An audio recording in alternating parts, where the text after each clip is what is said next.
Eco park opening time হচ্ছে November থেকে ফেব্রুয়ারি পর্যন্ত 9টা থেকে খুলে যাবে রবিবার এবং ছুটির দিন, আর বাকি সময় হচ্ছে আপনার 12টার পরে। বাকি দিনগুলো খুলবে, সোমবার কিন্তু পুরোপুরিভাবে বন্ধ থাকে। ইকো পার্ক ভারতের সবচেয়ে বড় শহরে পার্ক। পৃথিবীর একমাত্র এই পার্কে রয়েছে সপ্তম আশ্চর্য। শুধু তাই না, রয়েছে নানান ওয়াটার অ্যাক্টিভিটি, কাশ্মীরের শিকারা রাইড, ঘুমের toy train journey, children park, rain forest, rose garden, আরও কত কি। সেই সঙ্গে রয়েছে জমিয়ে খাওয়া দাওয়া। আজ আমি ঘুরে দেখাবো ইকো পার্ক ও আপনাদেরও ঘুরে দেখাবো এই ইকো পার্ক। কিভাবে আসবেন, কি কি দেখার আছে, সব কিছু বলবো এই ভিডিওর মাধ্যমে। কলকাতা এবং শহরতলি বিভিন্ন দিক থেকে নিউ টাউন ইকো পার্ক যাওয়া যায়। তেমনি আমি যাব বিধাননগর থেকে 4 নম্বর প্ল্যাটফর্ম থেকে। বাইরে বেরিয়ে আসুন। বেরিয়ে আসার পরই বাইরে দেখবেন এখানে প্রচুর অটো এবং বাস পেয়ে যাবেন। অটো করে গেলে ভাড়া নেবে 200 থেকে 250 টাকা। আপনারা আপনাদের সাধ্যমতো উঠে যাবেন। আমরা উঠে পড়লাম বাসে। বাস ভাড়া নিল 15 টাকা। এরপর বাস থেকে নেমে পড়লাম আমরা বিশ্ব বাংলা গেটের কাছে। আমরা বিশ্ব বাংলার গেটের কাছে নেমে পড়েছি। এবার এইখান থেকে আমরা বাস ধরবো ইকো পার্কে যাওয়ার জন্য। তো দেখতে পাচ্ছেন পিছনে দাঁড়িয়ে আছে বাস, সেইখান থেকে বাস ধরবো। আর বাস ভাড়া নিল 10 টাকা। তো আমরা ইকো পার্কে চলে এসেছি। দেখতে পাচ্ছেন এখানে বড় করে লেখা আছে ইকো পার্ক, আর সামনে আছে টিকিট কাউন্টার। এখান থেকে আমরা টিকিট কেটে নেব। আমাদের টিকিট কাটা হয়ে গেছে। টিকিট মূল্য নিল পার হেড 30 টাকা। আর এটা হচ্ছে ইকো পার্কের 2 নম্বর গেট। তো আস্তে আস্তে আমরা প্রবেশ করেছি ইকো পার্কের ভেতরে। আর সামনেই দেখতে পাচ্ছেন টয় ট্রেন, আর সামনে রয়েছে একটা রেস্টুরেন্ট। এখানে চাইলে আপনারা খাওয়া দাওয়া করতে পারেন। আর রাইট সাইডে রয়েছে টয়লেট।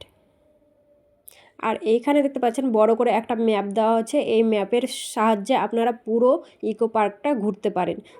এখানে রয়েছে সামনে টয় ট্রেন। আপনারা যদি চান তো অবশ্যই টয় ট্রেন করে পুরো ইকো পার্কটা ঘুরতে পারেন। এসি নন এসি দুটোই রয়েছে এখানে। তো এখন আমরা যাব জাপানি গার্ডেন দেখতে। তো চলুন আস্তে আস্তে যাওয়া যাক। যেহেতু ইকো পার্কটা কিন্তু অনেক বড়, আপনারা কিন্তু হাতে সময় নিয়ে অবশ্যই আসবেন ইকো পার্কে ঘোরার জন্য।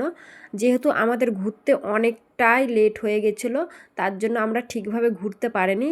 আর এইখানে আছে সাইকেল, আপনারা চাইলে সাইকেলে করে ঘুরতে পারেন 150 টাকায় 30 মিনিট।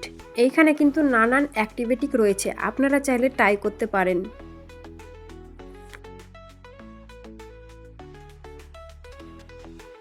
তো এই দিকে রয়েছে জাপানিজ গার্ডেন এবং আইফেল টাওয়ার। তো আমরা এখন জাপানিজ গার্ডেনের দিকে যাব।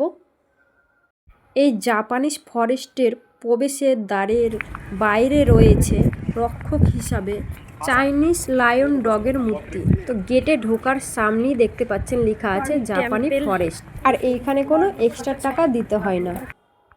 আর সামনেই রয়েছে গৌতম বুদ্ধের মূর্তি। এইখানে লেখা আছে এন্ট্রি। তো এইখান থেকে আমরা এখন প্রবেশ করব। আর সামনেই রয়েছে স্মাইলিং বুদ্ধা। আর এক একটা স্ট্যাচু এক এক রকমের দেখতে। আর কিছুটা এগিয়ে গেলেই দেখতে পাবে এই সুন্দর একটা গোল করে কিছু গাছ দিয়ে জায়গা করা রয়েছে ভিতর দিয়ে যাওয়ার জন্য। এবার আমরা মন্দিরে ঢুকে পড়লাম। মন্দিরে ঢুকেই দেখতে পাবেন সুন্দর একটা লাল কালারের মন্দির। আর মন্দিরে ঢুকার জন্য জুতো খুলে প্রবেশ করতে হবে। আর এইখানে দেখতে পাচ্ছেন এইগুলো আস্তে আস্তে ঘোরানো হবে। আর এটা হচ্ছে মন্দির। তো এখন আমরা বাইরে বেরিয়ে যাব মন্দির থেকে। আর এটাকে বলা হচ্ছে টেরি গেট। এই জায়গাটা দেখো কত সুন্দর দেখতে, লাল কালারের। আর সামনে রয়েছে একটা জলাশয় এবং একটা হচ্ছে ব্রিজের মতো করা আছে কাঠের। এখানে আপনারা ফটো তুলতে পারেন এবং রিলসও করতে পারেন। এখানে রয়েছে সুন্দর একটা ব্রিজ, আপনারা এখানে ফটোশ্যুট করতে পারেন। আর সামনে রয়েছে এরকম বাঁশ দিয়ে সারি সারি করে সাজানো। আর এইখানে দেখতে পাচ্ছেন সুন্দর একটা ব্রিজ রয়েছে জলাশয়ের উপরে। আপনারা চাইলে এখানে সুন্দর সুন্দর ফটো বা রিলস বানাতে পারেন। আর এইখানে রয়েছে রেস্টুরেন্ট। এখানে আপনারা জাপানিজ খাবার পেয়ে যাবেন। তো পাশেই রয়েছে দেখতে পাচ্ছেন সুন্দর করে সাজানো বাস। এখানে রয়েছে একটা ফুচকার দোকান, আপনারা চাইলে জাপানি ফরেস্ট থেকে বেরিয়ে এখানে ফুচকা খেতে পারেন। আর সামনে রয়েছে আইফেল টাওয়ার। তো এবার আমরা যাব সোলার ডোম এবং গ্রাম বাংলার দৃশ্য দেখতে।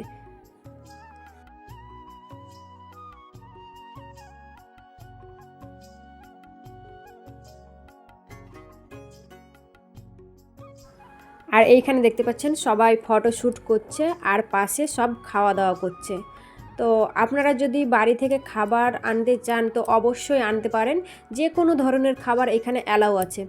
আর এইখানে দেখতে পাচ্ছেন সুন্দর একটা ঝিল, তো খুবই সুন্দর পরিবেশ এবং খুব সুন্দর জায়গা।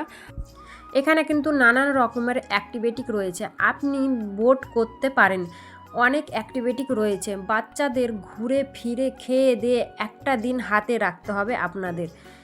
এই হচ্ছে বোট পয়েন্ট, সারি সারিবদ্ধভাবে রয়েছে। পার হেড 200 টাকা আধা ঘন্টা। এই হচ্ছে শিকারা চড়তে গেলে লাগবে 300 টাকা, আধা ঘন্টা ঘুরতে পারবেন। এখানে রয়েছে সাইকেলের সুবিধা, দুজন করে একটা সাইকেলে ওঠা যায়, 150 টাকা 30 মিনিটে। এবং এখানে নানান ধরনের খাবারের দোকান রয়েছে, আপনি এখানে বাড়ি থেকে খাবারও আনতে পারেন, যে কোনো ধরনের খাবার খেতে পারবেন। তবে যারা কম খরচে ঘুরতে চান তারা কিন্তু বাড়ি থেকে খাবার আনতে পারেন। এখানে সমস্ত পার্কের জায়গায় খাবার অ্যালাউ রয়েছে। আর এইখানে দেখতে পাচ্ছেন একটা সুন্দর কাঠের বাড়ি। তো এবার যাব আমরা সোলার ডোম আর হার্বেল গার্ডেন দেখতে। আর এইখানে রয়েছে ফুড গার্ডেন বিভিন্ন রকমের। আর এইখানে রয়েছে খাবার দোকান এবং হাউ মোমো। আর এখানে ফুচকার স্টল অনেক বসেছে, তো আপনারা চাইলে এইখান থেকে খাবার খেতে পারেন। তো পার্কেরও জলের ব্যবস্থা করা হয়েছে সব জায়গাতে। তো এইখানে রয়েছে গ্রাম বাংলার দৃশ্য, আর এইখানে পাখা দিয়ে সুন্দর করে একটা গ্রামের দৃশ্য তুলে ধরেছে। তো খুব সুন্দর লাগছে জায়গাটা দেখতে। আর এইখানে রয়েছে জলের ওপরে দুটো মোর, তো ভীষণই সুন্দর লাগছে।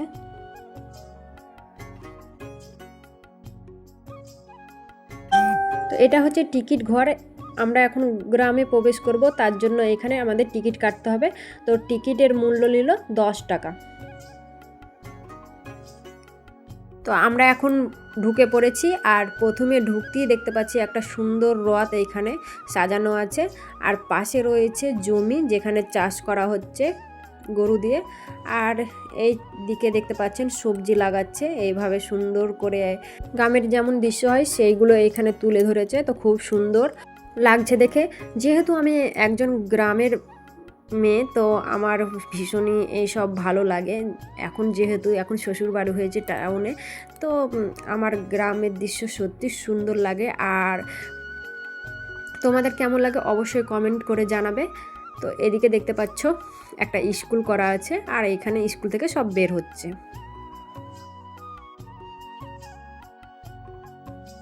এইখানে দিচ্ছে ঘুটে লাগাচ্ছে। আর এইখানে হচ্ছে গোয়ালা ঘর, তো ভীষণই সুন্দর, যেটা একটা গ্রাম বাংলার দৃশ্য এখানে তুলে ধরেছে। তো খুবই সুন্দর লাগছে।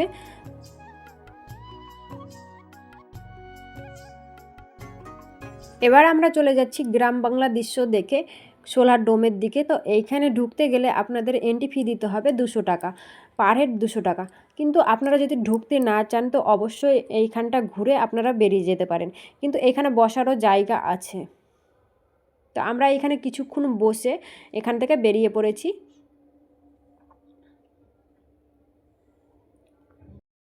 এবার আমরা সোলার ডোম থেকে বেরিয়ে এখানে দেখছেন হার্বেল গার্ডেন আছে, এখানেও আপনারা চাইলে ঢুকতে পারেন।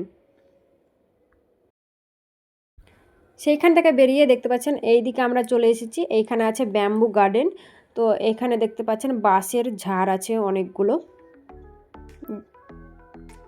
আর এইখানে রয়েছে ওয়াটারফল, এইখানে বেশ সুন্দর ঝিরিঝিরি বৃষ্টি পড়ে, যেটা এখন বন্ধ রয়েছে।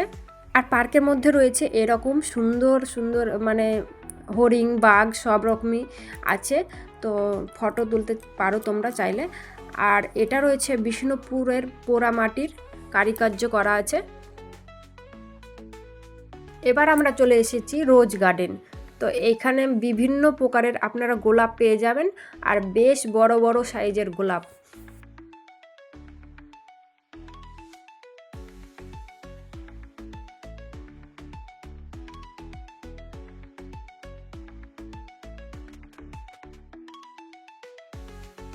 আর গোলাপ গার্ডেনের ভেতরে দেখতে পাচ্ছেন এখানে বসার জায়গা আছে, আপনারা চাইলে বসতে পারেন, এখানে ফটো শ্যুট করতে পারেন।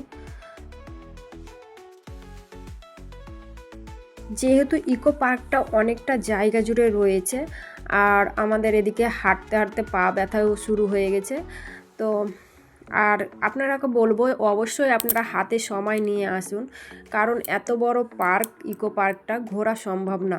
আর এইখানে রয়েছে একটা ম্যাপ, আপনারা ম্যাপের মাধ্যমে এই পুরো ইকো পার্কটা ঘুরতে পারেন। এইখানে রয়েছে মাক্স গার্ডেন, এবার আমরা মাক্স গার্ডেনে প্রবেশ করব। আর এইদিকে দেখতে পাচ্ছেন বাচ্চারা খেলাধুলা করছে, তো ভীষণই জায়গাটা বড়, আর অনেক লোক এসেছে আজকে, যেহেতু 2 জানুয়ারি ছিল আজ, আর আমরা 2 জানুয়ারি গেছি। ভিডিওটা আমার দিতে অনেকটাই লেট হয়ে গেল।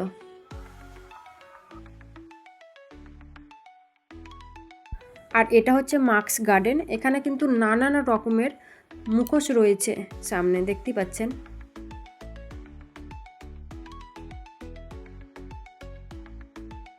আর এদিকে দেখতে পাচ্ছেন পর্যটকের অনেক ভিড় রয়েছে, যেহেতু এদিকের গেটটা হচ্ছে 4 নম্বর, আর এদিকেই দেখতে পাবেন আপনি সপ্তম আশ্চর্য।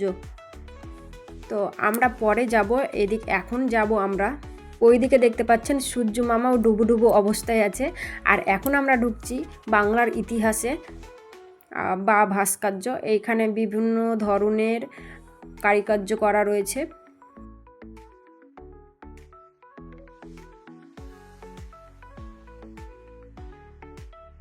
তো এইখানে দেখতে পাচ্ছেন বিভিন্ন ধরনের চিত্রকলার মাধ্যমে এখানে তুলে ধরেছে আমাদের ঐতিহাসিকে কি হয়েছিল সেইগুলো এইখানে তুলে ধরেছে।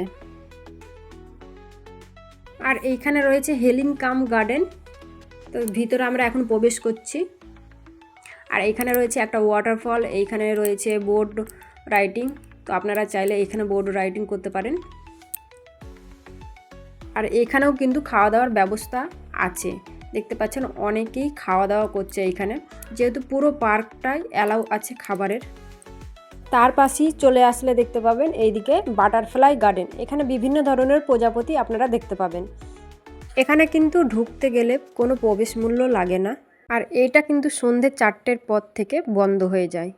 এবার আমরা দেখব ইকো পার্কের মধ্যে সপ্তম আশ্চর্য, একেবারে 4 নম্বর গেট দিয়ে ঢুকি বাম দিকে। তো ঢোকার আগে এইখানে হচ্ছে টিকিট কাউন্টার, এখান থেকে আমরা টিকিট কেটে নেব। তো দেখতে পাচ্ছেন লাইন কত বড়। তো এখন আমার হাজবেন্ড টিকিট কাটবে, পার হেড নিল 30 টাকা। আর সামনেই দেখতে পাচ্ছেন এন্ট্রি গেট, আর সামনে লেখা আছে 7 ওয়ান্ডার, মানে সপ্তম আশ্চর্য দেখব এবার আমরা। এন্ট্রির প্রথমেই রয়েছে পিরামিড, সপ্তম আশ্চর্য। মেন যে জায়গায় 3টি প্রধান পিরামিড রয়েছে, এখানেও ঠিক দেখছি সেই রকমভাবেই তৈরি করা হয়েছে।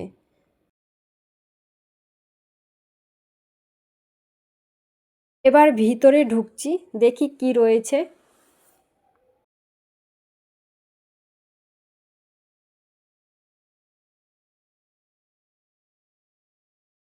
এইখানে রয়েছে মম্মি, পিরামিডের মধ্যে এইভাবে মম্মি করে রাখা হচ্ছে।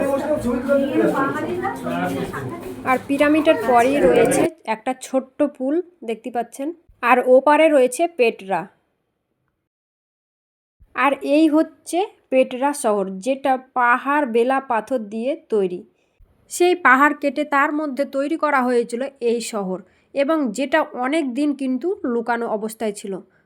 পরবর্তীতে আবিষ্কৃত হয়, এবং ব্যবসা বাণিজ্য নানান দিক থেকে এই পেটরা শহর কিন্তু অনেক উন্নতি হয়েছিল। এর ভিতরে কিন্তু অনেক রকমের কারুকার্য রয়েছে। পেটরার বাইরে বেরিয়ে এলে দেখতে পাবেন সামনেই রয়েছে ব্রাজিলের জিও ডি জেনিরো কর্কোভার্গো, পাহাড়ের ওপরে কিন্তু রয়েছে এই দ্য কাই অফ দ্য রেডিমার্ক। প্রথম বিশ্বযুদ্ধ যখন গোটা পৃথিবীর নাজেহাল অবস্থা, তখন বিশ্বাস ফিরিয়ে আনতে সেই বলা যায় আশায় প্রতিরোধ হলো দ্য অফ রেডিমার্ক। তার পাশেই রয়েছে ইস্টার আইল্যান্ড, এদের বলা হয় মোমাই। এই আকৃতিগুলো দেখে মানুষের প্রশান্ত মহাসাগর উপকূলে রয়েছে চিলিতে রয়েছে ইস্টার আইল্যান্ড, সাধারণত ভাস্কর্য দিয়ে তৈরি করেছিল। সেই সময় অরিজিনাল জায়গায় যেতে পারলে সত্যি ইস্টার আইল্যান্ড খুবই ভালো লাগবে। এই যে মানুষের মূর্তিগুলো দেখতে পাচ্ছেন, এইগুলো কিন্তু নানান আকৃতির অরিজিনাল জায়গায় ছিল, এখনও আছে, এবং এদের বডি থেকে মাথার আয়তন বেশি হওয়ার কথা। ইস্টার আইল্যান্ডের পাশে রয়েছে, ভারতবর্ষে চলে যান আগ্রার তাজমহলে ঠিক তার ক্ষুদ্রর একটা সংস্করণ। তো এবার আমরা একটু তাজমহলের উপরে পুরোটা আপনাদের ঘুরে দেখাচ্ছি। আর কি বলবো, এখানে আজকে পর্যটকের প্রচুর ভিড় রয়েছে, যেহেতু আজকে 2 জানুয়ারি ছিল। আর এখন প্রায় সন্ধে হতে চলেছে, যেহেতু আমরা খুব সকালে এসেছি, 11টার দিকে, 11:30টার দিকে। তাজমহলের ঠিক সামনেই রয়েছে চীনের প্রাচীর, বিখ্যাত চীনের প্রাচীর, বেশ উঁচুতে তৈরি করা রয়েছে। এই চীনের প্রাচীর কিন্তু মহা আকাশ থেকে দেখা যায় বলা হতো। মূলত তৈরি করা হয়েছিল বিদেশি আক্রমণ থেকে রক্ষা পাওয়ার জন্য।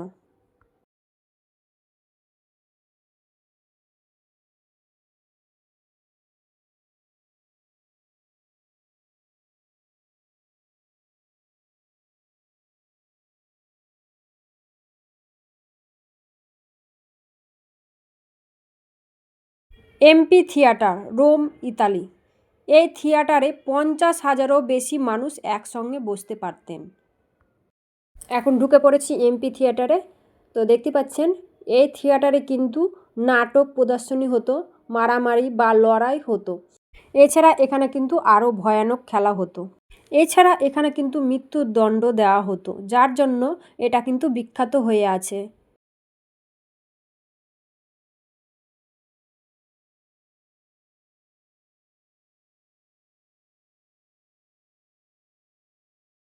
যেহেতু সন্ধে হতে চলেছে, আর এইরকম দেখতে পাচ্ছেন মিশরের পিরামিডের লাইট কিন্তু জ্বলে উঠেছে। এবার যাচ্ছি আমরা চিলড্রেন পার্কে।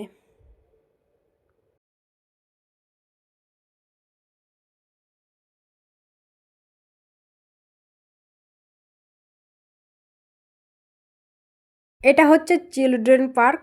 আর সন্ধে যেহেতু হয়ে গেছে, আর লাইটগুলো ভীষণই সুন্দরভাবে জ্বলে উঠেছে, আর এইদিকে হচ্ছে জলের ফোয়ারা। আর এটা ভীষণই সুন্দর, যেহেতু এখানে আপনার ফটোশ্যুট করতে পারেন, ভিডিও করতে পারেন, সব কিছুই করতে পারেন। তো রাতের সৌন্দর্যটা আরও মনোমুগ্ধকর হয়ে উঠছে। তো এখন দেখতে পাচ্ছেন চারিদিকে লাইটে একবারে পরিপূর্ণ হয়ে গেছে। তো এখন আমাদের বাড়ি যাওয়ার পর্ব। তো এখন আমরা বাড়ি যাচ্ছি, আর এখন বাজে 6টা 10 মতো। আর দেখতেই পাচ্ছেন লাইটে কিন্তু চারিদিকটায় আলোকিত হয়ে পড়েছে, আর রাতের দৃশ্যটা ভীষণই সুন্দর লাগছে দিনের থেকেও। তো এখন আমরা বেরিয়ে পড়ছি। তো আমার ভিডিও যদি ভালো লেগে থাকে তাহলে অবশ্যই চ্যানেলটাকে সাবস্ক্রাইব করুন, এবং লাইক, কমেন্ট, শেয়ার করতে ভুলবেন না। আর যদি আপনারা ইকো পার্কে আসতে চান তো অবশ্যই বলবো আপনারা খুব সকাল সকাল আসুন, কারণ এই ইকো পার্কে ঘুরতে কিন্তু আপনাদের পুরো দিনটা লেগে যাবে। আপনারা কিন্তু হাতে সময় নিয়ে আসুন এই ইকো পার্কে ঘুরতে।